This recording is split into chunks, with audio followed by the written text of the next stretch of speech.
Since their debut in Final Fantasy III, fans around the world have been captivated by summons. They have offered flashy summon sequences, awe-inspiring designs, and of course, incredible damage, all in just a single turn. Well, that's how it started at least.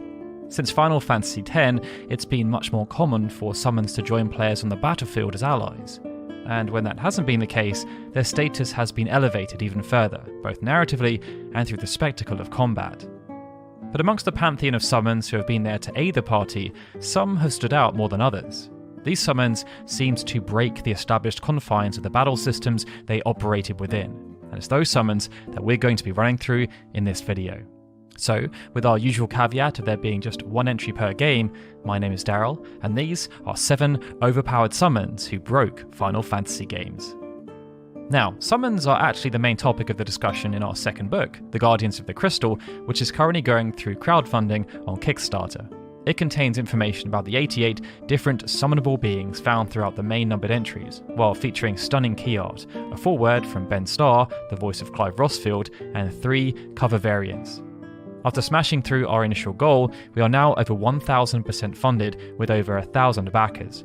Unlocking as many stretch goals as we can is now the main focus, and these will not only add free items to all physical orders, but even upgrade the quality of the book with design flourishes. If you'd like to find out more, there's a link in the description below. Now, let's get talking about some overpowered summons.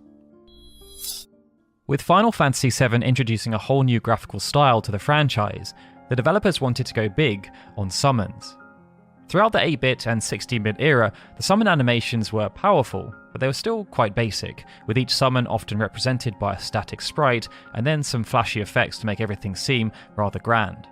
Final Fantasy VII continued the theme, but turned things up by quite a few notches by introducing fully animated summon sequences that were far more unique than they ever were before, and the most extreme instance of this came via Knights of the Round. Unlike many of the other summon materia, the acquisition of Knights of the Round was made quite complicated, and that was because it was found on Round Island, which was only accessible by using a gold chocobo, which had to be bred. As compensation for this arduous undertaking, players gained access to a summon that was awesome in both spectacle and damage-dealing potential. When called forth, Knights of the Round delivered 13 consecutive strikes of non-elemental damage that ignored magic defense. The damage at the end was then a cumulative total. This meant Knights of the Round was capable of dealing 129,987 points of damage in just a single turn. But it really came to the fore when being combined with other materia. You could, for example, link up with W Summon to cast Knights of the Round 2 times. This allowed for double the damage at double the MP cost, but it also meant double the animation time. Other creative interpretations have paired Knights of the Round with Mime, HP Absorb, Magic Counter, and HP MP Swap. And through manipulations, this means Knights of the Round can actually be cast 7 times in a row, dealing an incredible 909,909 damage without the enemy having a chance to reply. Final Fantasy X saw Aeon's transition from being one-off spectacles that swooped in to deal massive damage to persistent allies that appeared alongside Yuna in place of the party. This meant they no longer had access to just one ability, but could actually use quite a few. And they were even given access to their own overdrive gauges, which were perfect for those who wanted to cheese their way through the game. But Yojimbo then took the notion of cheesing to a whole new level through the use of his Zanmato ability. The acquisition of Yojimbo was quite straightforward in the grand scheme of things. Players had to venture into the Cavern of the Stolen Faith, make their way to the end, then haggle with Yojimbo, with him then only accepting to join Yuna's cause if the appropriate amount of compensation was offered. When summoned, Yojimbo could then perform a few different abilities, but the most important was Zanmato, and this was only performed if Yojimbo was suitably motivated. Zanmato had numerous levels, and the formula for calculating damage was considerable. However, in the most extreme of situations, and if enough gil was paid to Yojimbo, it was possible for Zanmato to defeat every single enemy in the game. In other words, players could use Yojimbo to destroy all of the Dark Aeons, and even Penance if they had enough money to spare, and that feels pretty broken. Final Fantasy XII continued where Final Fantasy X left off, by having summons appear alongside the player during the battle scene. This time, however, because the battle scene was more active, they also had the ability to roam around. The Espers, as they were known, were tiered based on the number of mist gauges needed to summon them. This were Espers such as Ultima and Zodiac placed in the highest tier, but it was a level 2 Esper that had the potential to deal the most damage. Zeromus was associated with the gravity element, and it could be fought and subsequently recruited within a concealed chamber in the Still Shrine of Miriam that only became accessible after defeating Judge Bergen. Though the legwork to obtain Zeromus was on par with plenty of other common side quests, it could become an unexpected force, as its ultimate attack, Big Bang, had the potential to deal considerable amounts of damage. The damage output of Big Bang was calculated by subtracting its current HP from its maximum HP, and then multiplying that value by 5. And this meant its damage output could be manipulated. To score higher numbers, maximizing Zeromus' HP values by reaching level 99 was imperative. Additionally, players could also apply the bubble status, which then doubled the maximum HP. Then, to make full use of this unique damage-dealing ability, Zeromus' HP needed to be reduced to just 1 point, which could be achieved via techniques such as Infuse. By employing these careful tactics, Zeromus' high damage output outclassed even that of Zodiac's Final Eclipse and Shemhazai's Soul Purge. In the original version of the game, this meant Big Bang could deal 64,925 points of damage.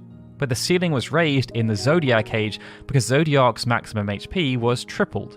This then pushed the damage output all the way up to 284,520 points of damage, which was a rather considerable total.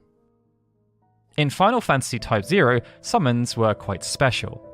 Due to the game's connection with the Fabula Nova Crystallis mythology, summons were connected with the world and its inhabitants. This meant that when being summoned, there was a significant cost.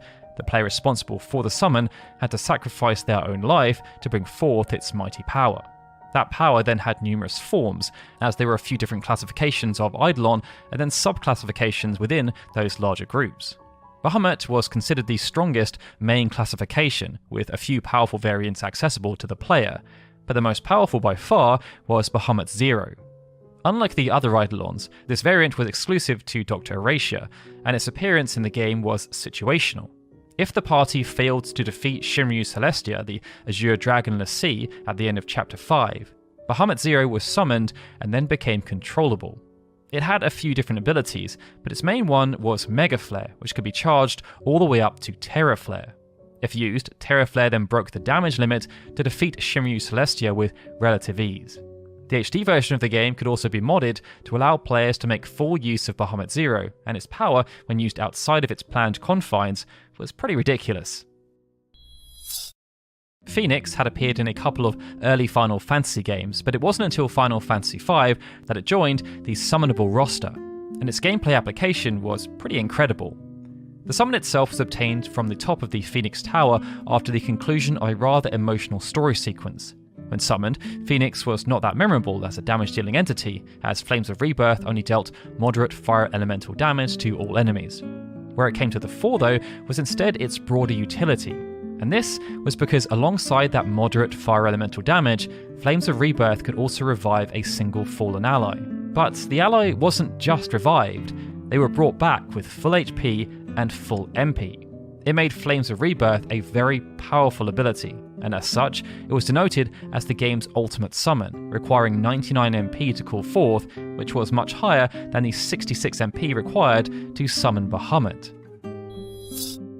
Final Fantasy VIII saw summons integrated with the junction system as Guardian Forces, and this then had a direct impact on stat enhancement and the commands that could be performed by the player characters. But Guardian Forces also had their own HP, which could be used as a buffer for their associated player when being summoned, and they had character affinities that changed their damage output. As such, there was plenty of utility, but their primary role was, of course, dealing damage. And in this regard, none of the Guardian Forces could hold a candle to Eden. Serving as the game's ultimate summon, Eden could be obtained via two methods. It could either be drawn from Ultima Weapon, which could be found within the Deep Sea Research Center, or it could be drawn from Tiamat in Ultimesia's castle at the end of the game. When summoned, Eden then used Eternal Breath to deal huge amounts of non-elemental damage to all opponents, ignoring all enemy spirit stats.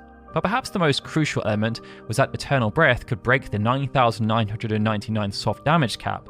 In its default form, Eternal Breath could therefore deal considerable damage, But should players manage to obtain all the Guardian Force abilities, including Boost, and all the Summon Magic bonuses extending up to the 40% bonus, then Eternal Breath was able to deal up to 60,000 points of damage at maximum boost. And this then made it one of the strongest single-hit moves in the entire game.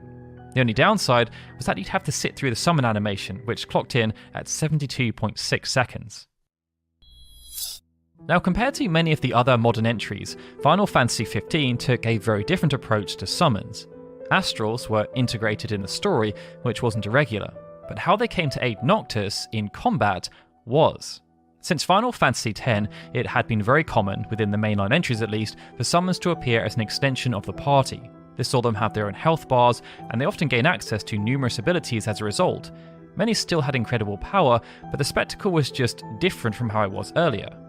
Final Fantasy XV proposed a return to simpler times, as the developers created an extreme version of the summon sequences that became so popular during the PlayStation 1 era. The only difference was that the player had no control over when and how the Astrals appeared, and this was because of just how broken they were.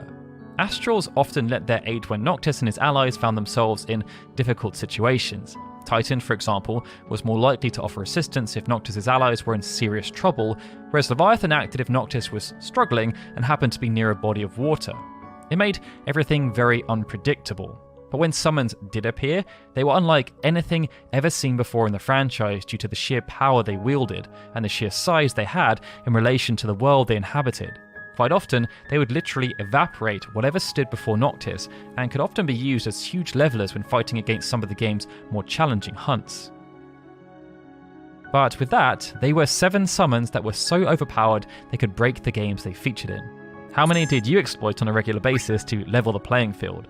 Please share in the comments below, and if you enjoyed this video, feel free to hit that like button and subscribe for more. Alright everyone, with that, this is Daryl signing out. As always, I'd like to give a big thank you to all of our Patreon and YouTube membership supporters, especially Benjamin Snow, Chris M. Walker, Christopher Gardner, Clever Chavez, EXP Required on YouTube, Gregory, Nate Dogg, Stephen, and Zukan TDK, who are super special Onion Eye supporters. And of course, a big thank you to everyone for watching this video. I'll see you all again soon for more Final Fantasy goodness.